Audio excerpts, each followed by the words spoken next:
So, if for people that haven't done a whole lot of breath work, can you kind of explain the way that our nervous system is regulated through our breath? Yeah, I mean, the breath, so it's really one of the only things that is automatic in our system. We breathe without ever having to think about it. We also, digest food without having to think about it, our heartbeat without having to think about it. But we also can take control of our breath. We can use it to change our mental and physical state. Our brain, nervous system's constantly monitoring our breath rate because when we get stressed, you think about that stress response evolutionarily, whether it was you think a lot of running from the line or we're about to become food. Well, what happens there? Heart rate speeds up, breath rate speeds up.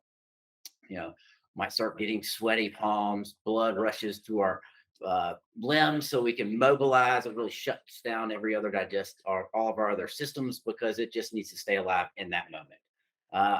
We don't really have that kind of response. It's not life or death anymore.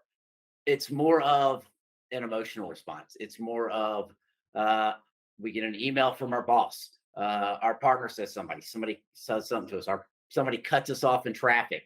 It is an emotional response, but we have the same generalized stress signals that activate in our body, sends us into that fight or flight and sympathetic. And what we can do with our breath is it can modulate as we speed our breath rate up. Like you can just sit here and start breathing faster, breathing in and out of your mouth. You might notice you get a little stressed out. Then you slow it down. And as you just slow and calm your breath down, it'll also calm your mind down.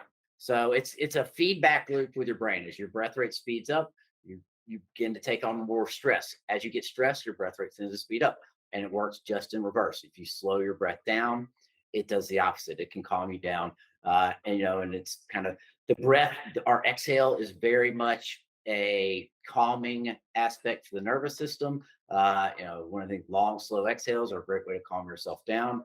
Inhales a little bit more sympathetic, ramps you up on the nervous system, activates the nervous system, can give you a boost of energy. So it's a tool that we can use to take us both ways. So we look at uh, breath, its symmetry, called the four pillars of breath, and that's how you're breathing every day, which is vitally important. And really, people take anything from this. It's all right. Noticing how they are breathing during the day. Are you breathing through your nose or through your mouth? Are you breathing into your upper chest, or are you breathing it lower? You getting your diaphragm activated, moving your belly and ribs. Are you breathing at a fast rate or at a slower rate? And we're really preaching, trying to breathe through your nose at rest, breathing lower, using the diaphragm, and breathing slower. And you saying that right there will help change your mental and physical state. But it also can help create an awareness around, all right, when I do get stressed out, what starts to happen? Because there's a physiological response in our body. It's going to hit you in your body before it hits you in your mind. But we just really weren't taught, we're also never really aware of that. I didn't learn all this stuff until I was in my mid 30s. I wish they'd have taught me this when I was in high school, and some emotional intelligence and emotional responses. Like, thankful at least they are doing some of that nowadays. But I had no idea of any of this stuff. People would tell you to take a deep breath, things like that, but you didn't really know what that meant, or okay, how am I supposed to do it, or what am I supposed to do? So kind of focusing on that everyday breathing, and then we look at techniques to help ground you. Tend to be exhale focused, slower breathing patterns.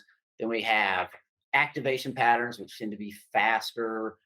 Can things like the Wim Hof pattern? They push the sympathetic side of the nervous system, which can be good at times. Just like you're doing anything difficult, you want to push that stress response, but learn how to come down out of it.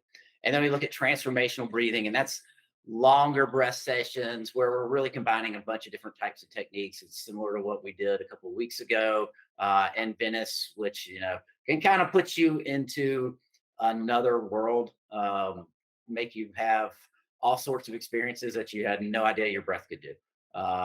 Emotional response, changes and sensations in your body. So I really try to kind of look at those four aspects of breathing. And we work with a lot of one-on-one clients, really start on that every day and kind of grounding, because most of the people that I deal with are type A, they are high stress, and they don't necessarily need to be pushing those sides of the envelope as much as they already are. And so we try to kind of bring them down first of all.